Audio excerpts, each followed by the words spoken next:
একটা দুর্দান্ত interesting stock নিয়ে কথা বলবো। স্টকটা কিন্তু ফাস্ট মুভিং কনজিউমার গুডস এর মধ্যে পড়ছে। স্টকটা বেশ কিছু পজিটিভ ব্যাপার রয়েছে, আবার কিছু নেগেটিভ ব্যাপার রয়েছে। পজিটিভ ব্যাপারগুলোর মধ্যে কি কি রয়েছে? এক নম্বর হচ্ছে 69% প্রমোটার হোল্ড করছে। সেকেন্ড ওয়ান হচ্ছে exceptional good valuation, PE, price to book value, PB, not only the intrinsic value, তিনটে ভ্যালুয়েশনকে কিন্তু সাপোর্ট করছে।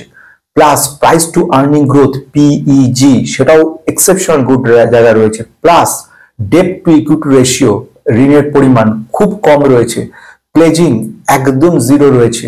এতগুলো পজিটিভিটি নেওয়া এই কোম্পানিটার 5 বছরে রিটার্ন দিয়েছে আমাদেরকে কিন্তু 700% বেশি, মোর দ্যান 700%। অথচ কোম্পানিটা বিগত 1 বছর 36% ডাউন হয়ে গেছে। কোম্পানিটাকে আগেও বলেছিলাম আমার ওই বেস্ট ইনভেস্টর গুলো চ্যানেলের মধ্যে।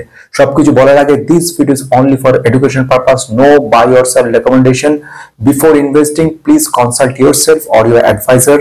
Past return cannot guarantee future return. সুতরাং this is a very risky area, investment area, but নিজেকে জানতে হবে, শিখতে হবে, বুঝতে হবে, তবেই কিন্তু ইনভেস্ট করতে পারবে। So be careful in this market. দারুণ ইন্টারেস্টিং ভিডিওটা পড়ার আগে আমি সৌম্য স্বাগত জানাচ্ছি টেক ইনভেস্টরের পক্ষ থেকে। নতুন যারা সাবস্ক্রাইব করে রাখো, পুরো অজস্র লাইক কমেন্ট মুগ্ধ করে আমাকে। সবসময় তোমাদের উৎসাহ উদ্দীপনা আমাকে কিন্তু এতটা কাজের মধ্যে, পরিশ্রমের মধ্যেও কিন্তু বাঁচিয়ে রাখে, এগিয়ে যেতে সাহায্য করে।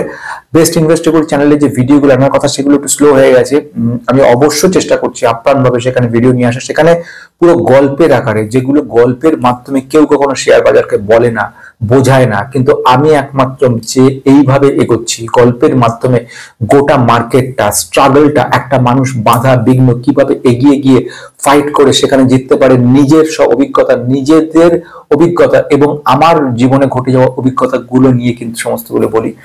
চেষ্টা করবো এই চ্যানেলটার মধ্যে একটু সময় হলেও দেখার, বোঝার, কারণ আলটিমেটলি সেটা তোমারই উপকারে লাগবে। দুজন আমাকে পেন ড্রাইভের কথা বলছিলে, আমি অত্যন্ত দুঃখিত। আমার পেন ড্রাইভ রেডি হয়ে পড়ে আছে ভাই, আমি দিতে পারছি না। দুজনের পুরো নাম লেখা, ঠিকানা তৈরি করা, পুরো রেডি। মৈনাক রয়েছে, আরেকজন রয়েছে, দিতে পারছি না। আর বই নিয়ে আমি তো আকাশকে বইটা রেডি করা, কিন্তু আমি গিয়ে যে পোস্ট করবো সেই সময়টুকু বের করতে পারছি, মানে এতটা বিভিন্ন। তারপরে জানো এই চ্যানেলগুলোর মধ্যে রয়েছি, হিন্দি চ্যানেলটা শুরু করেছি, কাউকে বলিনি এতদিন পর্যন্ত, কারণ আমি দেখছিলাম কতদিনের মধ্যে আমি যাকে বলা যেতে পারে যে একটা জায়গায় আসতে পারি, মিনিমাম জায়গায়। তো আমি দেখলাম 2 সপ্তাহের মধ্যে আমি সেই জায়গায় পৌঁছে গেছি, 1100-র উপর সাবস্ক্রাইবার হয়ে গেছে। আমি অবশ্যই নাম বলবো, কিন্তু আগে আরেকটু দেখে নিই, মানে আমি আমার যোগ্যতাটা বুঝে নিই যে আমি কতটুকু যোগ্য, সত্যিকারের যোগ্য কিনা। আসা যাক খুব ইম্পর্টেন্ট পয়েন্টের দিকে। ফার্স্ট মুভিং কনজিউমার গুডস এর দুরন্ত স্টকটাকে নিয়ে কথা বলবো। স্টকটার নেগেটিভ ব্যাপারগুলো কিন্তু বলা দরকার, যেটা কিন্তু এড়ালে চলবে না।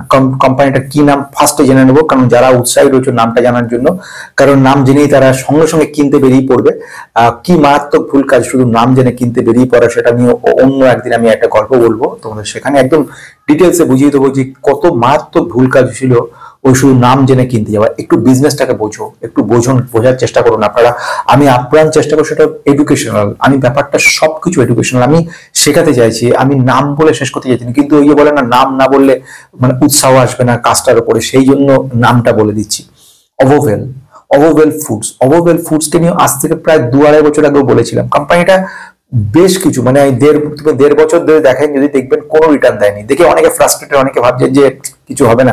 অথচ 10 দিন রিটার্ন দেখুন, 5 দিন, 7 দিন, 8 দিন রিটার্ন দেখুন, আজ থেকে মুভ করছে। 5 বছর রিটার্ন দেখুন, লং রানে 700% রিটার্ন দিয়েছে। কখনো ভাবা গেছে আপনি 1 লক্ষ টাকা 7 লক্ষ টাকা পরিণত করে দিচ্ছে কিছুদিনের মধ্যে? এটার নাম তো জেনে নিলে। এবার আমি ডিটেলস প্রতিটা বিষয়, এবং যারা যারা এরপরে রয়ে গেছে নাম জানার পরবর্তীকাল, যারা মনে করছো লং টাইমের জন্য স্যার থাকবেন, লং টাইমের জন্য আমি থাকবো এবং আমার ইনভেস্টমেন্ট থাকবে, তারা যারা রয়েছে তাদেরকে ভীষণভাবে ওয়েলকাম জানাচ্ছি। আসা যাক গুরুত্বপূর্ণ পয়েন্টের দিকে। কিছু স্ট্রেংথ বলবো, গ্রোথ রেট বলবো, যেটাকে আনবিলিভেবল লেগেছে আমার কাছে, আর কিছু উইকনেস কিছু রয়েছে, সেটা করে আমি বলবো। আমি যেরকম প্রথম যেটা দেখতে পাচ্ছি, যদি আমি দেখি লং টার্ম, লাস্ট 3 ইয়ার সেলস গ্রোথ এক্সেপশনাল গ্রোথ রয়েছে। লাস্ট 1 ইয়ারের সেলস গ্রোথ দুরন্ত রয়েছে, মানে যেটা নেগেটিভ হয়ে গেছিল মাইনাস, সেখান থেকে ব্যাক করে প্রফিটে নিয়ে এসছে। নেট প্রফিট যেখানে -1 crore 1 পয়েন্ট সামথিং ছিল, 1.5 ছিল, মানে গত বছরে 1.79 crores, গত কোয়ার্টারে ছিল -1.15 crores, সেটা এবছরে কিন্তু 5 crores পজিটিভ হয়ে গেছে, নট মাইনাস, মানে একটা পজিটিভ মুভ করছে। কেন? এটা যদি একটু খোঁজো দেখবে বেশ কিছু জায়গায়। আমি আসছি, পরের দিকে আসছি। কোম্পানিরা 5 বছরে 714% রিটার্ন দেওয়া কোম্পানির কিন্তু ডেপ্ট, ঋণের পরিমাণ কনস্ট্যান্টলি কমে আসছে। ডেপ্ট, ঋণের পরিমাণ কমে যাওয়া মানে খুব পজিটিভ খবর শোনাচ্ছে। 2 নম্বর, ওয়ার্কিং ক্যাপিটাল। ওয়ার্কিং ক্যাপিটাল কোথায় লাগে? একটা কোম্পানিকে মুভ করার জন্য। একটু বুঝে নাও ব্যাপারটাকে। আমি ঝটপট করে সেরে যেতে পারি না, শুধু বলতে পারি সাফিসিয়েন্ট ওয়ার্কিং ক্যাপিটাল, ব্যাস। কিন্তু ব্যাপারটা কিন্তু বোঝা হবে না, একটু বোঝো। দেখবে এগুলো পরবর্তীকালে যখন টার্মগুলো শুধু বলবো তখন ধরতে সুবিধা হবে, ধরতে আপনাদের সুবিধা হবে। ওয়ার্কিং ক্যাপিটাল বলতে গেলে current asset minus current liability. Current asset বলতে এই মুহূর্তে আমার যেগুলো খরচ খরচা লাগছে, plant, machinery, furniture, fixture, not current asset. Immediate liquidity, cash, immediate যেগুলো আমার এক্ষুনি লাগছে। আমি খুব সহজ ভাবে বলছি, আমি অ্যাকাউন্টিং পয়েন্টে যাচ্ছি না। এই ওয়ার্কিং ক্যাপিটালটা কি কাজে লাগে, মানে কেন হঠাৎ একটা ওয়ার্কিং ক্যাপিটাল আমার কাছে 100 টাকা রয়েছে, এটা কি?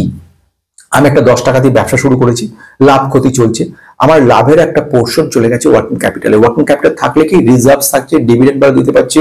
যদি ছোট্ট কোম্পানি হয় আমি এটা টাকাটাকে আরো বড়ভাবে কোম্পানিতে ক্ষেত্রে লাগাতে পারছি। বেশ কিছু অর্ডার নিয়ে নিচ্ছি, অর্ডার গুলোকে কাজ করছি। কিছু প্ল্যান্ট অ্যান্ড মেশিনারি কিনে নিচ্ছি যাতে কিনা খুব কুইকলি কাজ করা যায়। খুব সিম্পল ভাবে বলছি, একবারে ছোট কথা নিয়ে, ছোট একটা কি বলতে চাই, ধরো একটা পাতা বানানোর কোম্পানি। পাতা মানে সে সমস্ত খাবারের পাতা যেগুলো হয়, সেই কোম্পানির মধ্যে কি ছোট্ট কোম্পানি, একদম স্মলেস্ট কোম্পানি, সেখানে দেখবে কেনা বেচা অল্প প্রফিট হয়। প্রফিট যদি তুমি ছোট্ট কোম্পানি হয় তোমার কিন্তু প্রফিটটাকে নিয়ে পরের দিন পরের মাসে খেতে ইচ্ছা করবে না, মনে করবে প্রফিটটা থাক। কোম্পানি প্রফিটটা আবার কাজে লাগিয়ে দেবে পরের মাসে, তার যে যখন মাল কিনবে তার সঙ্গে। তারপরে মাসে আরো প্রফিট বাড়লো, আবার সেটা র মেটেরিয়াল কিনতে থাকে। র মেটেরিয়াল কিনতে কিনতে র মেটেরিয়াল সাফিসিয়েন্ট হয়ে গেল। এবারে তুমি ভাবছো র মেটেরিয়াল তৈরি হয়ে গেল, কিন্তু ডিমান্ড কমে গেল, তো র মেটেরিয়াল জমে যাবে, মালগুলো ফিনিশড গুডস হয়ে ঘরে পড়ে থাকবে। তখন তুমি অর্ডার নেওয়া শুরু করলে, তোমার হাতে কিন্তু যতক্ষণ অর্ডার নিচ্ছ আর র মেটেরিয়াল কিনছো না, তোমার কাছে টাকাটা বাড়ছে, এটাকে কিন্তু ওয়ার্কিং ক্যাপিটাল তৈরি হচ্ছে। তোমার অ্যাসেটের তুলনায় লাইবিলিটি পরিমাণ যত কমতে থাকছে, ওয়ার্কিং ক্যাপিটাল বাড়ছে। ওয়ার্কিং ক্যাপিটাল বাড়ছে মানে তুমি এবার আরো বড় পরিমাণে কোম্পানিগুলোকে কিন্তু অ্যাকোয়ার করা শুরু করবে। অন্য অন্য র মেটেরিয়াল ছাড়াও কিছু ধরনের ফার্নিচার কিনছো, কিছু মেশিন কিনছো যেগুলো কুইকলি তোমার কাজগুলো করে দিচ্ছে। এই সমস্ত বাস অ্যাডভার্টাইজমেন্ট বেশি করে করছো, এই ওয়ার্কিং ক্যাপিটালটা সুতরাং এই ক্ষেত্রে বেশি কাজে লাগছে। এইগুলো দেখে আমরা কিন্তু ধরতে পারি যে হাড়ির ভাতটা কতটা সেদ্ধ হয়েছে আর কতটুকু সেদ্ধ করা দরকার আছে। তো এটা একটা পজিটিভ ব্যাপার। মনে রাখবে, ফরেন ইনস্টিটিউশনাল ইনভেস্টর এরা কিন্তু কিনছে। এফআইআই কিনছে মানে কিন্তু এটা পজিটিভ খবর। এফআইআই এমনি এমনি কেনে না, হঠাৎ করে ইচ্ছা হলো কিনে নিলাম তা না। এফআইআই একটা বড় টিম আছে ওদের, ওরা রিসার্চ করে কোম্পানিটা সম্পর্কে, কোম্পানি ভ্যালুয়েশন কেমন, কোম্পানি বিজনেস কেমন, ফিউচারিস্টিক অ্যাপ্রোচ কি কি রয়েছে, ম্যানেজমেন্ট কি বলছে, কেন এই যে ওয়ার্কিং ক্যাপিটাল বেশি হচ্ছে, এটা কোথায় কাজে লাগাচ্ছে, এইগুলো কিন্তু এফআইআর ভালো জানে। এরা কিনছে মানে কিন্তু একটা বেশ বেশ ভালো রিটার্ন নিয়ে যাওয়ার জন্য কিনছে। মানে তুমি সাময়িক হোক বা সময় সাপেক্ষ হোক, লং টার্মে গিয়ে একটা ভালো রিটার্ন দেখতে পাচ্ছ। কিন্তু যদি টেম্পোরারি দেখি, আমি লাস্ট কিছুটা সময়ের জন্য দেখি, তাহলে প্রথম যে জিনিসটা দেখবো সেটা হচ্ছে, প্রথম যে পার্টটা আমার কাছে মনে হচ্ছে সেটা হচ্ছে cash flow, operating cash flow. Operating cash flow কিন্তু একটা important point. Operating cash flow তুমি দেখবে যে অপারেটিং ক্যাশ ফ্লো কিন্তু নেগেটিভ হয়ে যাচ্ছে। এটা কিন্তু একটা কি বলবো, আমাদেরকে একটা একটা সাইন, মানে যে কোনো কারণেই হোক ক্যাশ ফ্লো অপারেশনে যদি নেগেটিভ হয় মানে টাকাটা যেটা আসছে সেটা কোন জায়গায় খরচ হচ্ছে। It may be very good place or may be bad place, সেটা আমি বলতে পারবো না। যেহেতু কোম্পানিটা ঋণ কমিয়ে আনছে, ব্যাড প্লেস হবে না। যদি প্লেজিং বাড়াতো, কোম্পানিটার প্রমোটাররা সেল করে যেত, তাহলে পর কিন্তু এই ক্যাশ ফ্লো অপারেশনের নেগেটিভ হওয়া মানে সঙ্গে সঙ্গে একটা চিন্তায় পড়তাম যে তাহলে কি খারাপ, এটা কিন্তু সেটা না। তুমি এটা বুঝে নাও, প্রমোটার এবং ইনস্টিটিউশনাল এরা কিন্তু পজিটিভ, হাই এদের পরিমাণ রয়েছে, প্রচুর পরিমাণ কিনে রেখে দিয়েছে। এবারে আসবো কি, আমি সেকেন্ড জায়গায় যাবো গ্রোথ। ফাইন্যান্সিয়াল দেখে নিলাম, গ্রোথে আসছে। গ্রোথ দেখবে সেলস যদি দেখি লাস্ট 3 ইয়ার সেলস, সেটা কিন্তু বাড়ছে। সেলস গ্রোথের যদি আমি কম্পাউন্ডেড অ্যানুয়াল গ্রোথ রেট দেখি, সেটা 10 to 12% রেটে কিন্তু বাড়ছে। মানে মোটমাট সেলস গ্রোথ 3 বছর 5 বছরের লং টার্মে বাড়ছে, এটা আমি দেখে নিলাম। Return on equity, return on equity কি বলে, রিটার্ন ক্যাপিটাল এমপ্লয়েড কি, ডেট টু ইকুইটি রেশিও কি, পেন ড্রাইভ নিয়ে দেখতে পারো। আমি একটু ডিলে হচ্ছে, কিন্তু সবাইকেই পেন ড্রাইভ পেয়ে যাবে। 1600 টাকা মোটামুটি দাম রেখেছি। এর মধ্যে প্রায় 21-22 খানা ভিডিও আছে, তার মধ্যে 16টা হচ্ছে ফান্ডামেন্টাল, বাকিগুলো হচ্ছে টেকনিক্যাল, ভ্যালুয়েশন, ব্যাংকের ভ্যালুয়েশন, টোটাল সমস্ত কিছু কম বেশি একটা নিয়ে যাওয়া উইদাউট তোমার ইউটিউব। যে কোনো সময় তুমি বাড়িতে বসে অফলাইনে বা অফিস যাওয়ার সময় বা ফেরার সময় নিজে একবার করে ঝালিয়ে নিতে পারবে। অ্যাটলিস্ট একটা আইডিয়া পাবে, প্রিলিমিনারি আইডিয়া। তার পরবর্তীকালে আমি তো রয়েছি সাপোর্ট করার জন্য সবসময়ের জন্য। মোটামুটি ঈশ্বর যতদিন রেখেছেন, অসংখ্য ধন্যবাদ তোমাদের। মানে এত ভাবে আমাকে সাপোর্ট করার জন্য আমি মানে চিরকৃতজ্ঞ এটা বলতে পারি। সবসময় একটা মোটিভেশন পাচ্ছি, এত ভালো ভালো কমেন্ট, এতটা আমাকে মোটিভ করা, কি করে নাম নাম একজন দুজন নাম বলে শেষ করতে পারবো না, অসংখ্য অসংখ্য সকলে, মানে ভিউ হয়তো অত নেই কিন্তু আমার সাপোর্টার যারা তোমরা রয়েছো সবসময় ঘিরে আছো, ইনফ্যাক্ট সব জায়গায় দেখছি। আচ্ছা ভালো কথা, এনআইএসএম কিন্তু একটু ডিলে হয়ে গেল, এত দিক দেখতে গিয়ে অবশ্যই ভিডিওটা নিয়ে আসবো, পরের থার্ড ভিডিওটা রাখবো হাতে কলমে আমাদের এক্সামটা কি করে দিতে হয়, ওই আলাদা চ্যানেলে করেছি, দেখে নিও ওটা। আচ্ছা এবারে আসছি রিটার্ন অন ইকুইটি, খুব সুন্দর জায়গা রয়েছে, high return on equity. Return on asset সেটাও কিন্তু খুব সুন্দর জায়গা রয়েছে, পজিটিভ, এগুলো কিন্তু আমাদেরকে ভালো জায়গা দেখাচ্ছে। একটা জায়গা থেকে ভ্যালুয়েশন কিন্তু খুব ভালো জায়গা। ভ্যালুয়েশন আমি বলবো যে পি ভালো জায়গায়, পিবি ভালো জায়গায়, এবং সঙ্গে সঙ্গে এভি বাই এবিটা ডি সেটাও ভালো জায়গায়, ইভি বাই এবিটা ডি এটা দিকেও বোঝা যায় ভ্যালুয়েশন, এটা ভালো জায়গায় রয়েছে। কোম্পানিটার এবার একটুখানি সাম আপ করার চেষ্টা করি। কোম্পানিটার নাম অভোভেল ফুডস। কোম্পানি কিসের উপর কাজ করে? এগ রিলেটেড কাজ, egg by product, egg powder, egg ওয়ার্ল্ডের উপর কাজকর্ম, ডিটেলস সারা বিশ্ব জুড়ে এদের কম বেশি কাজ করে চলেছে।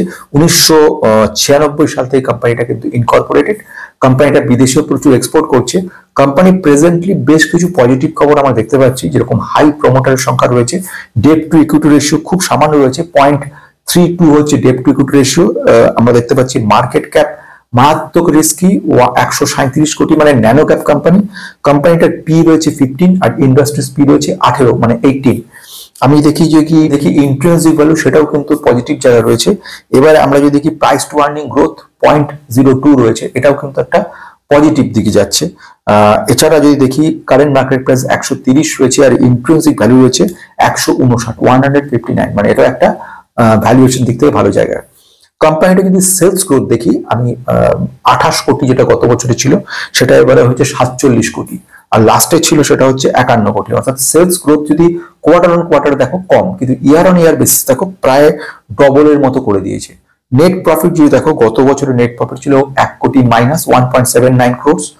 এবারে যদি দেখি লাস্ট কোয়ার্টারে মাইনাস 1.15 ক্রোর্স, আর এখন হচ্ছে 5.85 crores, near about 6 crore positive.